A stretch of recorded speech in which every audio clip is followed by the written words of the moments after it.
Hello and welcome to Real Cheating Story. Welcome to our city, Mr. Harrison, the heavy-set woman gushed. Preston here has told us such marvelous things about you.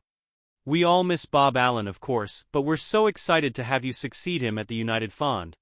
You're very kind to say so, Carter Harrison responded. Bob is leaving behind some awfully big shoes to fill, but I'm looking forward to the challenge. Preston Charlton, the president of the bank hosting the reception, beamed happily as he skillfully guided his guest of honor around to meet other invitees.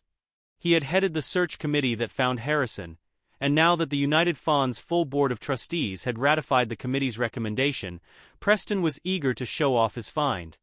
The reception room was filled with a mix of local business leaders, city politicos, and representatives from the various charitable agencies that received grants from the United Fund. The mood was convivial. A little free booze and some high-quality hors d'oeuvres were just the thing to ensure a warm welcome for the new man, Charlton thought. "Who's the tall fellow chatting with the mayor?" Harrison asked. "And who's the attractive woman with them?" Charlton looked around to see where Carter Harrison was indicating, and a smile came to his face.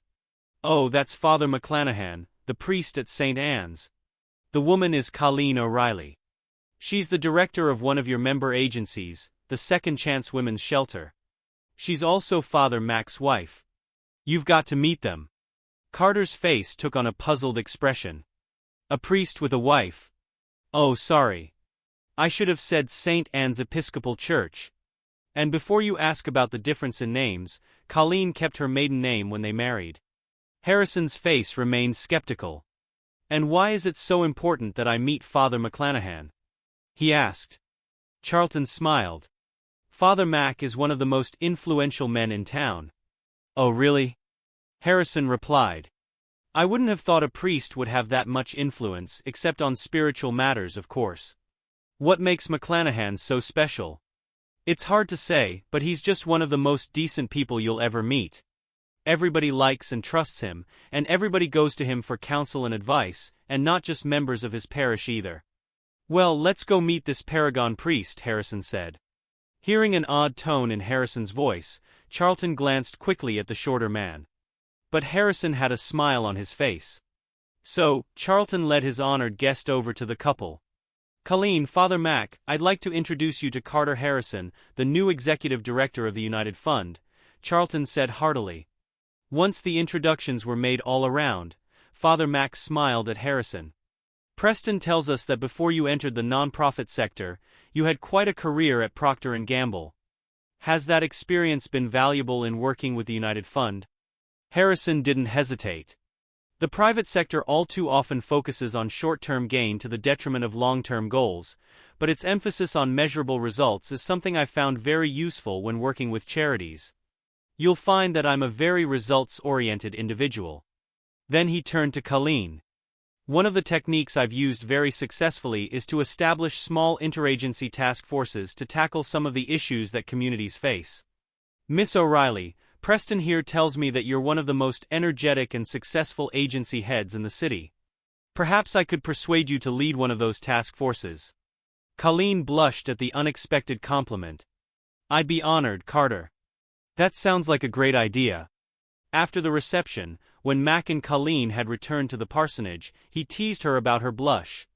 "Well, we learned one thing about Carter Harrison: he knows how to make a good first impression, at least on some agency heads." Colleen blushed again. "Well, I know a certain husband who could take a few lessons on paying compliments to his wife," she said with a playful grin. "Are you talking about the husband with the most beautiful wife at the reception tonight?" he asked with a smile. When Colleen grinned at him, he continued, "See, I may not be the smoothest husband, but at least unteachable." With that, he reached for his wife, who laughed as she playfully dodged his grasp and ran into the bedroom, making sure he was close behind. A couple of months later, Father Mac had lunch with Bob Allen. He hadn't seen his old friend since the former United Fund executive had retired, and he wanted to find out how the man was enjoying his new life. When they had finished their meal and the waitress brought them coffee, Allen looked at Father Mac with appreciation. "I'm glad you wanted to get together, Father Mac. One of the things I miss most in retirement is not meeting with people as often as I used to. Once you're out of the game, people tend to think you don't have anything of value to contribute anymore." I'm surprised to hear that, Bob. I know for a fact that your old team holds you in high regard. I would think they'd still come to you for your opinion and advice. Alan's face took on a resigned expression. You're kind to say that, Father Mac, and maybe some of them would. But I've gotten a sense that the new man in charge wants to cut ties with the past. After one of the team called to ask me a question, I heard that Harrison chewed her out and told her to check with him before she called me again. Father Mac's brows furrowed. That doesn't sound like a very helpful attitude to take, he said mildly. Alan brushed it aside. It's probably for the best. The new guy has his own agenda and wants to do things his own way. Calling an old fart like me just slows down the transition. Father Mac smiled at him. You're hardly an old fart, Bob. Besides, you know more about the United Fund than anybody else around. The two finished their lunch and agreed to stay in touch. Later, as he returned to his little office at St. Anne's, Father Mac kept thinking about Bob Allen's comments. I think I'll check in with Preston and get his take on how Harrison is doing. Charlton's secretary was a member of Father Mac's congregation, and she was happy to put her priest straight through to the bank president. What can I do for you, Father Mac? Charlton said warmly. I hope you're not calling to scold me because I missed Mass last Sunday. Father Mac laughed. If I had to scold everyone who ever missed a service, I wouldn't have time for anything else. No, I just thought I'd touch base with you about our new United Fund exec and see how he's working out. He's doing great, Charlton exclaimed immediately. He's already been calling on major donors and has gotten a number of them to agree to an increase even before the campaign begins. That fellow is a go-getter. I think we've found a real winner. That's great news, Preston, Father Mac responded. I was a big fan of Bob Allen, and when he left, I was worried that we'd have a hard time finding a suitable successor. But it sounds like you've done really well for us. The call with Preston reassured Father Mac, and he decided that his earlier concerns had been unnecessary. Accordingly, when he went by the United Fund office a week later to meet with one of the account executives, he had largely forgotten his earlier unease. On his way back to Bill Simpson's cubicle, he passed Marge Terrell's desk and gave her a friendly wave. How's my favorite bookkeeper today? He asked pleasantly. He had actually never been formally introduced to the older lady, but she had been a fixture at the United Fund for years, and always had a smile and a warm greeting for the priest. When he reached Bill Simpson's desk, the two men began to talk about the homeless audit they hoped to conduct in the coming months. Working with the homeless was an area of special interest for Father Mac, and St. Anne's regularly conducted clothing drives and operated a soup kitchen to help them. After they finished their discussion, Bill asked Father Mac not to leave right away. Have you got time to get a cup of coffee with me in the break room, Father Mac? There's something else I'd like to discuss with you. Something in the way the man asked caught Mac's attention, and he quickly agreed. When they reached the break room, Bill looked in to make sure it was empty, and then poured cups of coffee for the priest and himself. Once they were seated, Father Mac asked, So, what did you want to talk about, Bill? Is everything okay? The young man glanced around furtively and then said in a low voice, Not really, Father Mac. Actually, I'm thinking about leaving the United Fund. This place has changed and not for the better. Father Mac frowned and lowered his voice as well. I'm sorry to hear that. What's the problem, Bill? What's going on? It's him, Father Mac. The new boss, he said conspiratorially. He's a real micromanager. He's got everybody looking over their shoulders, scared he's going to chew us out for not doing things exactly the way he wants them done, Bill said, his frustration clear. Father Mac gave a small shrug. We both know Bob Allen was pretty easygoing when he was here, Bill. Are you sure this isn't just a case of Harrison trying to tighten things up a little? Simpson shook his head emphatically. It goes way beyond running a tight ship. The man's a petty tyrant. Everything has to be done his way on his time. If it isn't, he makes sure you and everyone else know about it. He leaned closer to the priest. He's already run off a couple of people, and there are others besides me who are thinking about leaving. I've been here 8 years and want to stay, but I don't know how much longer I can stick it out. Father Mac shook his head. That's very disturbing news, Bill. I had no idea things were that bad. Simpson gestured to make his point. I know what the problem is, Father. He's got short man syndrome. He's like a chihuahua, always barking at the top of his lungs because he wants everyone to see how fierce he is. He abruptly checked his wristwatch. My break time's almost up, Father Mac. I've got to get back to my desk, or I'll catch hell for being late. No offense. I'll walk back with you, Bill, the priest told him as he stood to leave. Please keep me posted, and don't do anything hasty, okay? The conversation left Father Mac troubled, and he frowned as he made his way toward the entrance.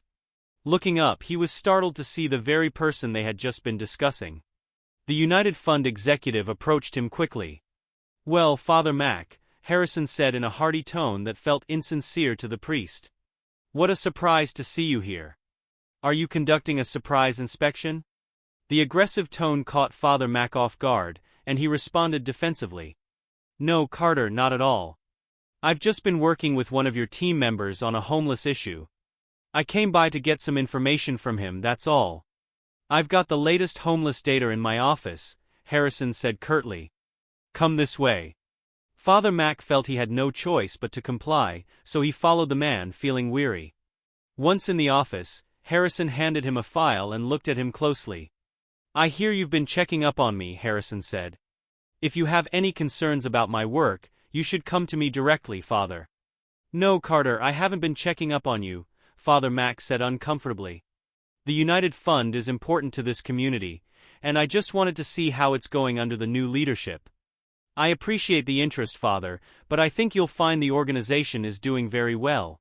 From now on, if you need further information, come to me and I'll handle it. Sure, Carter, sure, Father Mac said quickly. I'll do just that. Then he turned and made his way out of the building, wondering at the prickly reception. What did I do to get under his skin like that, he asked himself. He was still unsettled by the encounter when Colleen got home from work that evening. When she mentioned she'd spent part of the afternoon working with Harrison's task force, his ears perked up. Tell me, he asked his wife casually, what's your take on Carter Harrison? How do you find him to work with? Honestly, she began, he's a breath of fresh air. Usually, United Fund Committee meetings drag on forever and never accomplish anything. We've had 2 sessions of Carter's task force, and not only have we agreed on a list of needs, but he's also gotten everyone to buy into solutions. She paused, then added, that's not to say he hasn't stepped on a few toes in the process. He's demanding and doesn't suffer fools gladly, but I'll take that over people who talk problems to death and never do anything about them. She stopped and looked at her husband. Why do you ask? What have you heard?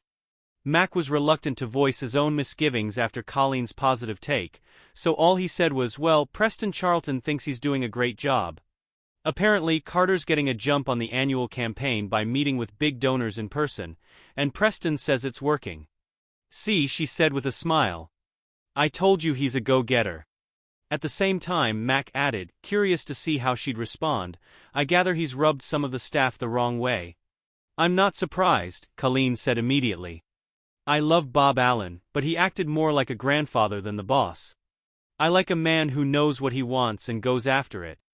Well, right now you're looking at a man who wants his dinner, Max said with a laugh, and the two of them headed to the kitchen to prepare a meal that night. Father Mac had the nightmare again. It was the same one that had haunted him off and on for a decade. He and Rico were on overwatch duty in Baghdad. Rico Jimenez was his spotter, and Mac carried the big Barrett M107 sniper rifle. The two men had been paired for 18 months and had grown extremely close.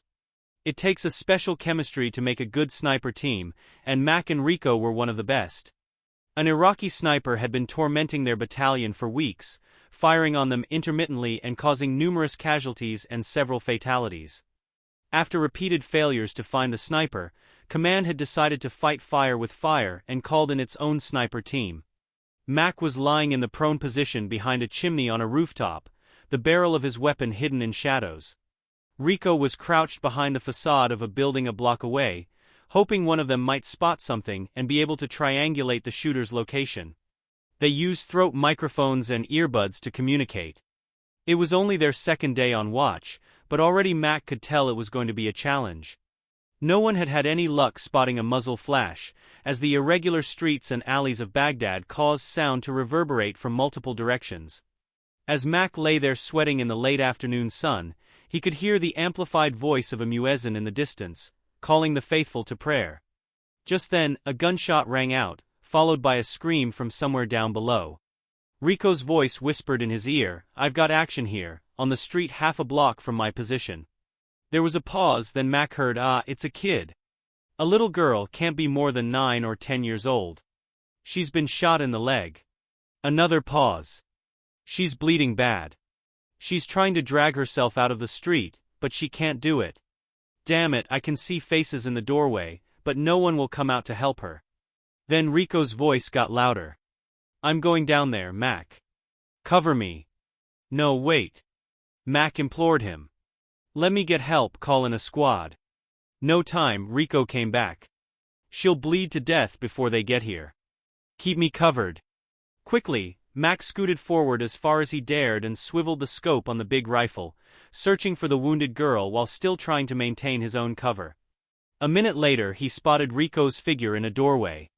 After taking a few moments to check his surroundings, Rico burst out of cover and ran to the little girl's side.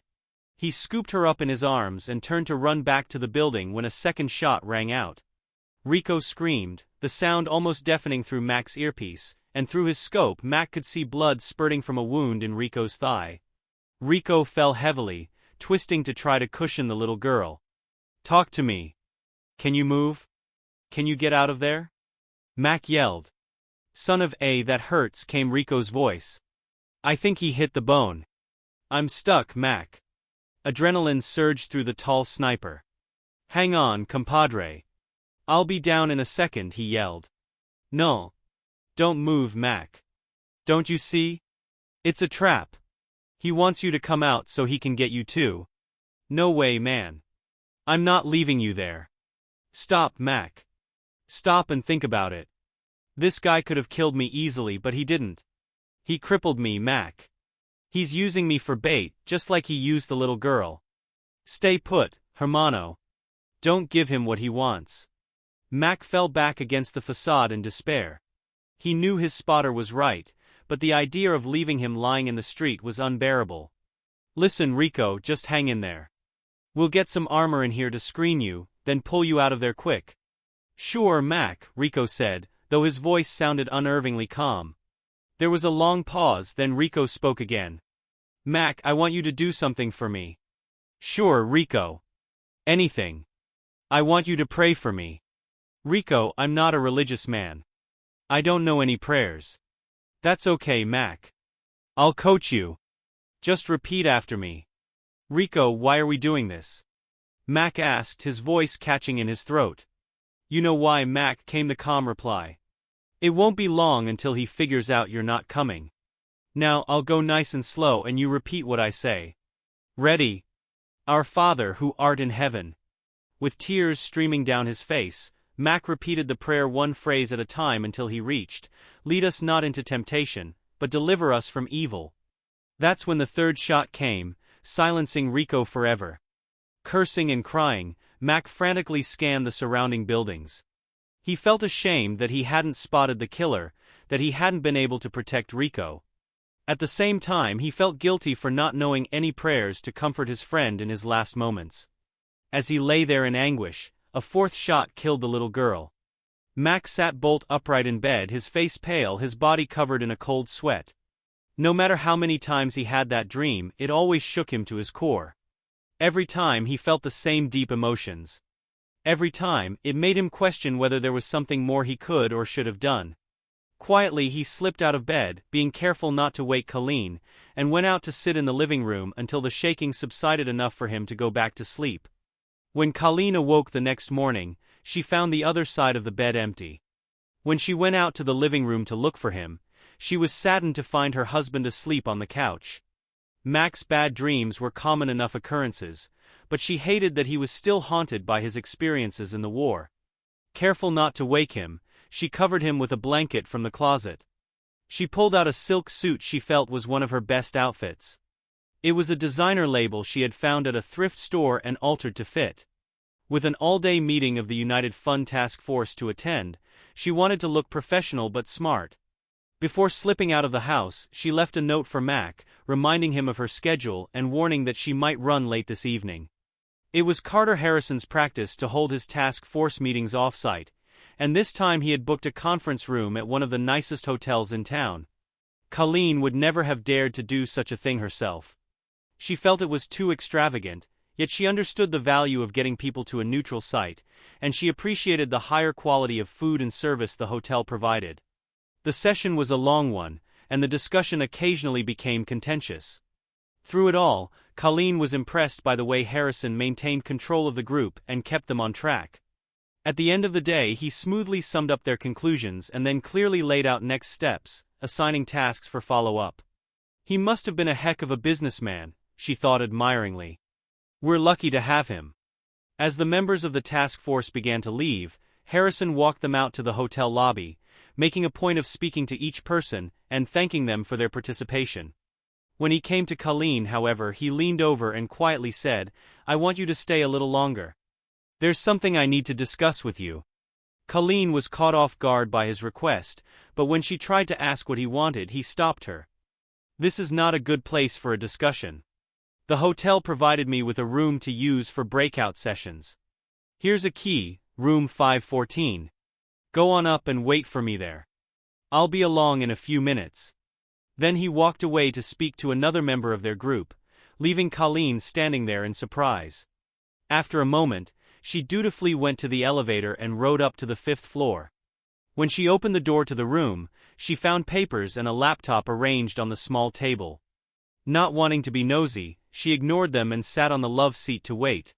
As time passed, she kept wondering why he wanted to see her. She had to admit that his strong personality made her somewhat uneasy. After what seemed like a long time, she heard a key card in the door and instinctively stood up as Harrison entered the room. Seeing her standing there, he nodded approvingly. Without saying a word, the United Fund executive took off his suit jacket and loosened his tie, then sat down on one corner of the bed, facing her.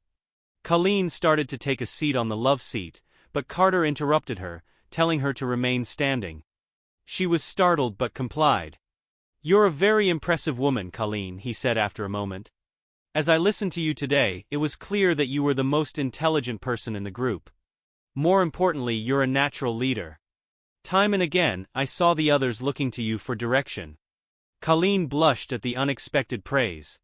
To have someone so accomplished compliment her was extremely gratifying, but when she tried to demur modestly, he stopped her. "No, let me finish."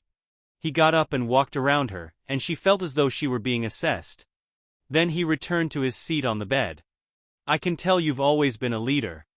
You're one of those people who are willing to take responsibility for making things happen.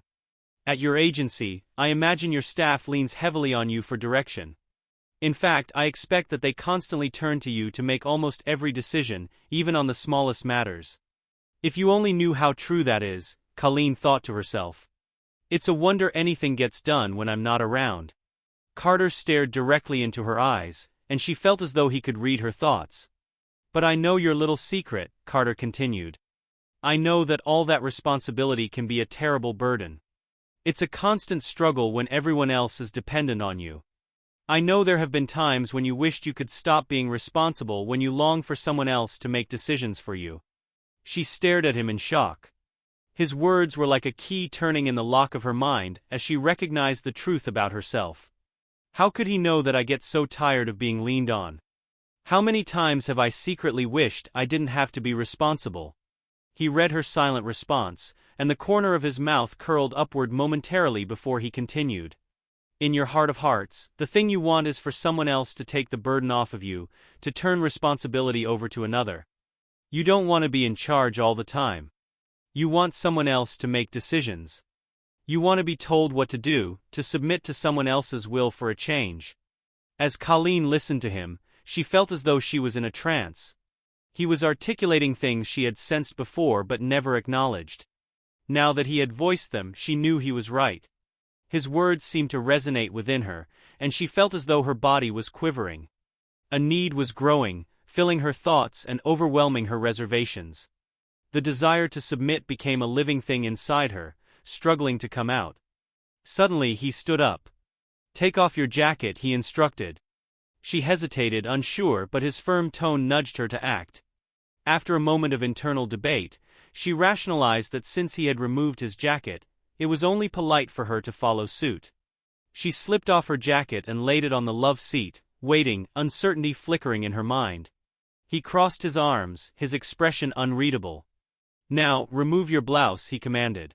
Her heart raced, and a moment of hesitation gripped her. She glanced around the room as if searching for an exit. Her thoughts were a whirlwind of confusion, but something about his unyielding gaze made her comply. Slowly, she unbuttoned her blouse, her hands trembling slightly. When she finally removed it, she felt an odd combination of discomfort and vulnerability, unsure of what to expect next. He moved closer to her, his gaze still intense. "You want someone else to take charge, don't you?" His voice was low and controlled. She stood there, absorbing his words, feeling a strange recognition stirring inside her. It was as if he had voiced something she had not even acknowledged to herself. Her mind was racing, but his words seemed to have a calming, almost hypnotic effect. As he spoke, she felt a need to surrender, not in a literal sense but emotionally, to let go of the constant control she held over her life. For once, she wanted to stop being the one making all the decisions.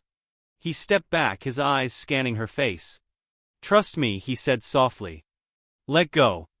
The vulnerability she felt became almost palpable, and for a moment she allowed herself